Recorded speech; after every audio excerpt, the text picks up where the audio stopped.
नमस्कार, बहुत स्वागत आपका चौकस भारत में। मैं आपका दोस्त ब्रजेंद्र। देखिए, राज्य के कानून व्यवस्था पर सवाल उठ रहे हैं, राज्य के विधि व्यवस्था पर भी सवाल उठ रहे हैं। दरअसल ये सवाल सिर्फ इन व्यवस्थाओं पर नहीं बल्कि राज्य सरकार पर भी उठ रहे हैं। और जिस तरह की घटना लगातार घट रही है, विपक्षी कोई कसर नहीं छोड़ रहे हैं। पहले एसएचओ की हत्या हुई, उसके बाद आज पत्रकार की हत्या हुई। जिस तरह का माहौल अपने राज्य में बना हुआ है, विपक्षी लगातार सरकार को घेरते दिख रहे हैं। आज इसी बाबत हम पहुंचे हैं उपेंद्र कुशवाहा जी की पार्टी में, और उस पार्टी के यानी आरएलजेडी, इस पार्टी के प्रदेश अध्यक्ष रमेश सिंह कुशवाहा जी हमारे साथ हैं। इन्हीं से हम मुखातिब हैं, इन्हीं से बातचीत करेंगे कि जिस तरह का माहौल बन गया है अपने राज्य में, क्या लग रहा है सरकार इस व्यवस्था को सुचारू करने में अपने आप को सक्षम मान रही है या नहीं मान रही है? क्या लग रहा है आपको? देखिए, बिहार में कानून व्यवस्था नाम का कोई चीज़ नहीं रह गया है। आज ही हम सुबह सुबह अखबार देख रहे थे जी, तो नीतीश जी आंकड़े गिना रहे हैं कि दूसरे राज्यों से हमारे राज्य में कानून व्यवस्था की स्थिति ठीक है, अपराध की स्थिति कम है। लेकिन मैं कहना चाहता हूं कि नीतीश जी से कि भाई, अखबार तो आप ही का है, एक तरह से आप पूरा अखबार को मैनेज करते रहते हैं। जो भी इस तरह की बड़ी घटनाएं घटती है उसको कोने में जगह मिलता है आपके यहाँ। जी जी। लेकिन मैं कह रहा हूं कि नीतीश जी, क्या कारण है बड़ी तेज़ी से अपराध का ग्राफ बढ़ा है, अपराधी बेलगाम हो गए हैं? आपके पास कोई जवाब नहीं है।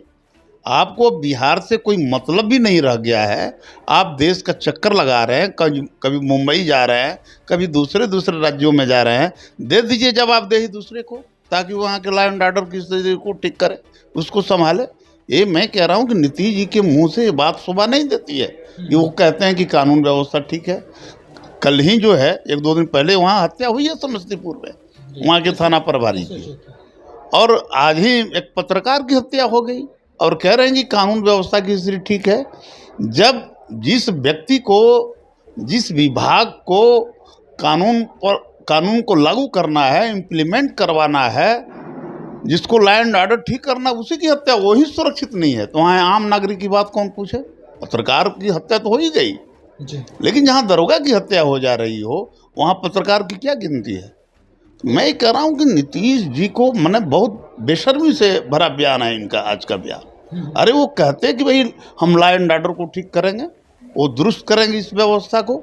लेकिन असल में मामला क्या है? जो भी बड़े बड़े इस तरह के अपराधी गैंग वाले हैं, अपराधी गिरोह वाले लोग हैं, या जो लोग राजनीतिक रूप से ऐसे लोगों को संरक्षण देते हैं, वे सारे के सारे लोग जनता दल यू के करीब हैं, माननीय मुख्यमंत्री नीतीश जी के करीबी लोग हैं।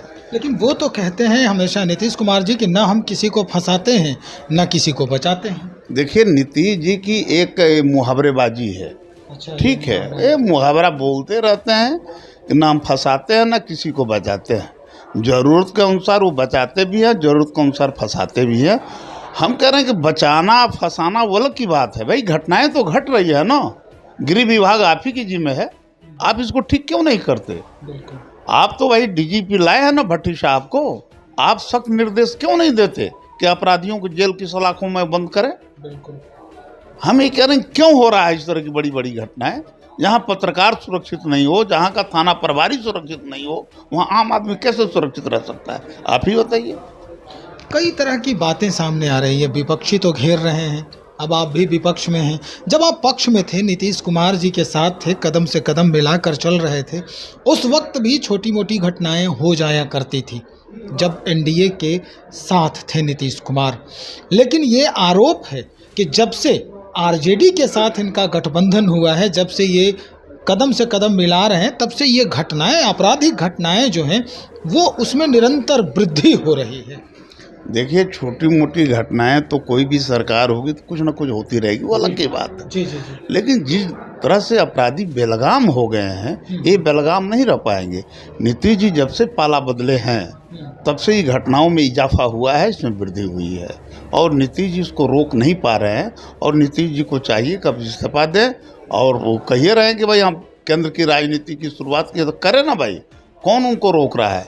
लेकिन जब तक ले मुख्यमंत्री हैं, बिहार की जनता को उनसे उम्मीद थी कि कम से कम अपराध की घटनाओं को जिस तरह 2005 से लेकर के और 2015 तक नियंत्रित किए थे, वाकई में उस समय नियंत्रण में सब कुछ थी। तो आज भी लोगों की उनसे यही उम्मीद थी कि कम से कम इस मोर्चे पर भी नीतीश जी कामयाब होंगे, सफल होंगे, लेकिन सब कुछ भगवान भरोसे चल रहा है। केंद्र की राजनीति को लेकर के तो पहले बात आती थी कि प्रधानमंत्री के एक चेहरे के रूप में नीतीश कुमार जी हैं। आपके जो राष्ट्रीय अध्यक्ष हैं उपेंद्र कुशवाहा जी, उन्होंने भी कई बार कहा था कि भाई प्रधानमंत्री का सारे गुण जो हैं हमारे नीतीश कुमार जी में हैं। लेकिन अब ये बात गौन हो चुका है। अब केंद्र की राजनीति की बात तो वो बोलते नहीं हैं, अन्य लोग जो है उनको ये कहते रहते हैं कि भाई हम ये करेंगे, उनको प्रधानमंत्री बनाएंगे। अब बात आती है कि संयोजक कौन बनेगा, लफड़ा वहीं फंस रहा है। इंडिया का संयोजक कौन बनेगा? समस्या ये है कि राहुल गांधी भी हैं, आपके मुखिया जो हैं केजरीवाल जी, अरविंद केजरीवाल जी, वो भी सामने हैं, अब नीतीश कुमार भी सामने हैं। देखिए, पहली बात तो ये है कि कौन संयोजक बनेगा तो इंडिया तय करेगा जी। उसमें हम तो कुछ नहीं कह सकते हैं। लेकिन जहाँ तक प्रधानमंत्री बनने की बात थी एक समय नीतीश कुमार की, जी जी, और हमारी ही पार्टी के राष्ट्रीय अध्यक्ष ने उनको पीएम मटेरियल बताया था। बिल्कुल। तो लेकिन उसके साथ साथ उन्होंने ये भी कहा था कि बिहार में और जनता दल को हम नंबर 1 की पार्टी बनाएंगे। और नंबर 1 की पार्टी बनाने का मतलब है कि पार्टी को राष्ट्रीय स्तर पर विस्तार करना था जी जी। और यहाँ भी अपने संगठन को और सुदृढ़ करना था। लेकिन आज क्या है, आप जाइए जनता के बीच में, नीतीश जी का जो स्वाभाविक जो जनाधार था, नीतीश जी जिस सोशल बेस का रिप्रेजेंट करते थे, आज वो सारे के सारे लोग एनडीए में चले गए हैं। इनके पास कुछ नेता बचे हुए हैं, जनता इनके साथ नहीं है। तो मैं कह रहा, जब आपके साथ जनता है ही नहीं तो किस आधार पर आप पीएम बनेंगे? किस आधार पर आपको कोई संयोजक ही बना दे? ठीक है, आप संयोजक बनेंगे कि नहीं बनेंगे ये आपका अंदरूनी मामला है, लेकिन पीएम मटेरियल तो आप नहीं रहे। अब बिहार की जनता नहीं मानेगी आपको, आपसे बिहार नहीं संभल रहा है। आप चले हैं देश संभालने की बात करने, ये अब संभव नहीं है। आंकड़ों की बात करते हैं, हमारा आखिरी सवाल है ये, आंकड़ों की बात करते हैं। नीतीश कुमार जी बता रहे हैं कि भाई अन्य प्रदेशों की अपेक्षा हमारे राज्य में अपराध कम है। तो उन आंकड़ों को जनता से कैसे ये सिमिलर करते हैं, किस तरह का ये आंकड़ा देना चाहते हैं?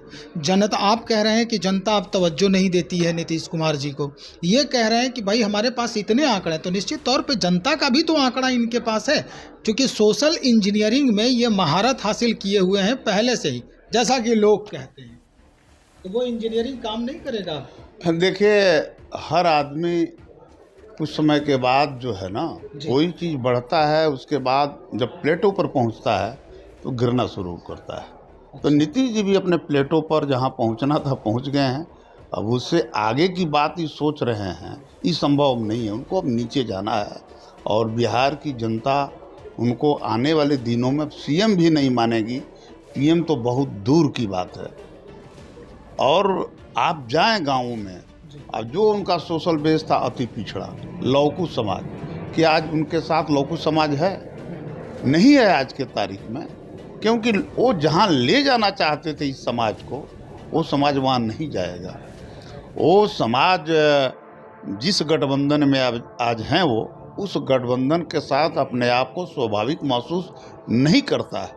वो स्वाभाविक महसूस करता है एनडीए के साथ। तो आज उनका सोशल बेस ही तो एनडीए के साथ खड़ा है।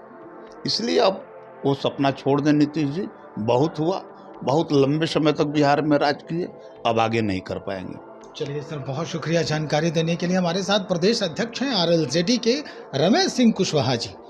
स्पष्ट कर दिया इन्होंने कि इनका अब राजनीतिक अवसान होने का समय आ चुका है।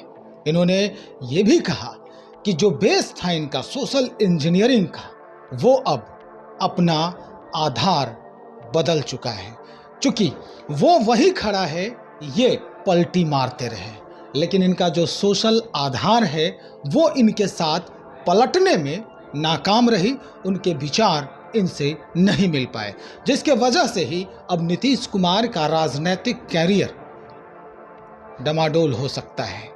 खैर, अपराधों के ग्राफ तो बढ़ रहे हैं, जैसा कि लोग बता रहे हैं, जैसा कि विपक्षी कहते आ रहे हैं। विधि व्यवस्था भी जो है सुचारू ढंग से नहीं चल रही है, ये भी आरोप है नीतीश कुमार जी पर। अब देखना ये होगा कि कैसे इनके जो पुलिस कप्तान हैं इस पर अंकुश लगाती हैं, पुलिस कप्तान लगाते हैं अंकुश, और इनकी जो पूरी व्यवस्था है, प्रशासनिक व्यवस्था है, वो क्या रंग दिखाती है।